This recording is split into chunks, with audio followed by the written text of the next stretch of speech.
Bonjour et bienvenue. Et si la vraie performance d'une entreprise, sa vraie richesse, se cachait en fait en dehors de ses bilans financiers?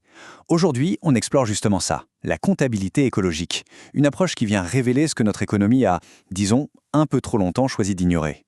Ok, alors au programme aujourd'hui, d'abord, on va se pencher sur ce qu'on peut appeler un véritable angle mort de notre économie. Ensuite, on verra ce qu'est la comptabilité écologique. On va décortiquer un modèle en particulier, le modèle CARE. Puis on regardera comment ça se passe sur le terrain, dans la vraie vie. Et enfin, on se posera la question, est-ce qu'on est en train de complètement réécrire les règles du jeu? Allez, on y va. Bon, commençons par le cœur du problème. Faut bien comprendre que la compta, ce n'est pas juste une histoire de chiffres dans des colonnes. Non, non, c'est bien plus que ça. C'est le système qui définit ce qui a de la valeur à nos yeux. Et le truc, c'est que notre système actuel, il a un angle mort, mais un angle mort immense. Et c'est exactement ce que dit François-Michel Lambert. Pour lui, c'est clair. Ce sont les modèles comptables qui définissent la performance, la richesse d'une boîte. Ça pose une question hyper importante. Et si ces modèles ne nous racontaient qu'une partie de l'histoire? Le contraste est juste saisissant. D'un côté, on a ce qu'on compte, le capital financier, les profits. Tout ça est suivi au centime près. Et de l'autre, ce qu'on ignore. La biodiversité, la qualité de l'air, la santé des sols. On fait comme si c'était gratuit, comme si c'était inépuisable. Voilà, il est là, notre fameux angle mort. Alors, comment on fait pour corriger ça? Eh bien, la solution, c'est de changer complètement notre façon de voir les choses. C'est là qu'intervient la comptabilité écologique. Le principe de base est en fait super simple, mais c'est une petite révolution. L'idée, c'est qu'une organisation ne peut pas se dire rentable si, pour y arriver, elle dégrade le capital naturel et humain dont elle dépend pour exister. C'est aussi simple que ça. Et ça nous force à regarder en face ce qu'on pourrait appeler notre dette écologique. C'est une question toute bête, mais qui change tout. Combien ça coûterait, en vrai, de réparer les dégâts que l'on fait, de tout remettre en état comme c'était avant? Ok, mais concrètement, comment on fait? C'est bien beau les grandes idées, mais il faut des outils. Et c'est là qu'on arrive au modèle CARE. CARE, ça veut dire Comprehensive Accounting in Respect of Ecology. En français, on le traduit par comptabilité adaptée au renouvellement de l'environnement.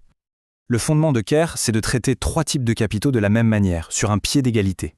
On a bien sûr le capital financier, celui-là on le connaît par cœur, mais à côté, on ajoute le capital naturel, on parle de l'atmosphère, des sols, de la biodiversité, et le capital humain, c'est-à-dire les employés, les communautés locales. Pour CARE, ces 3-là sont absolument essentiels. Alors, en pratique, comment ça se passe? La méthode CARE, elle est assez logique. Elle se déroule en 4 temps. D'abord, on identifie les capitaux qui sont vitaux. Ensuite, on évalue leur état, avec de vrais indicateurs scientifiques. Troisième étape, on définit un bon état écologique à atteindre et on mesure l'écart qu'il y a à combler. Et enfin, dernière étape, et c'est la plus cruciale, on calcule combien coûteraient les actions pour combler ce fameux écart. C'est là qu'on rend visible l'invisible. Tout ça, ça peut paraître un peu abstrait, mais en fait, ça a déjà été mis en pratique. Une expérimentation a été menée pendant 18 mois dans le sud de la France et elle a permis de voir ce qui se passe quand des entreprises se décident à ouvrir ce fameux grand livre invisible. Prenons l'exemple d'Odds, c'est un bureau d'études en environnement. Eux, ils pensaient être plutôt bons élèves, que leur impact était assez faible. Et pourtant, le modèle CARE a révélé quelque chose de totalement inattendu, un impact énorme lié au déplacement des salariés. Ça a été un vrai électrochoc, au point de les pousser à repenser complètement leur fonctionnement. Et ce qui est ressorti de cette expérience, c'est que oui, c'est un défi au début. Mais au final, les entreprises l'ont trouvé hyper structurant. C'est un outil puissant qui a révélé des impacts et des coûts dont personne n'avait conscience. Et surtout, ça a forcé les équipes des finances, des RH et de l'environnement à travailler ensemble, à parler le même langage. Bref, ça leur a donné une vision beaucoup plus complète. Attention, ces expérimentations ne sont pas juste des initiatives isolées. Non, elles s'inscrivent dans un mouvement de fond, un changement bien plus large sur la façon dont on perçoit le rôle même de l'entreprise dans la société. Il y a une vraie dynamique qui est en train de se mettre en place. Ça a commencé en France et maintenant ça s'accélère au niveau européen avec des directives comme la CSRD. Elle introduit un concept clé, la double matérialité. L'idée, c'est que les entreprises doivent rendre des comptes dans les deux sens. Comment le climat impacte-t-il l'entreprise et comment l'entreprise impacte-t-elle la planète? Là, on voit bien que les règles du jeu sont en train de changer. Ce qu'on voit se dessiner, c'est donc bien plus qu'un simple exercice de compta. C'est une véritable redéfinition de la raison d'être de l'entreprise.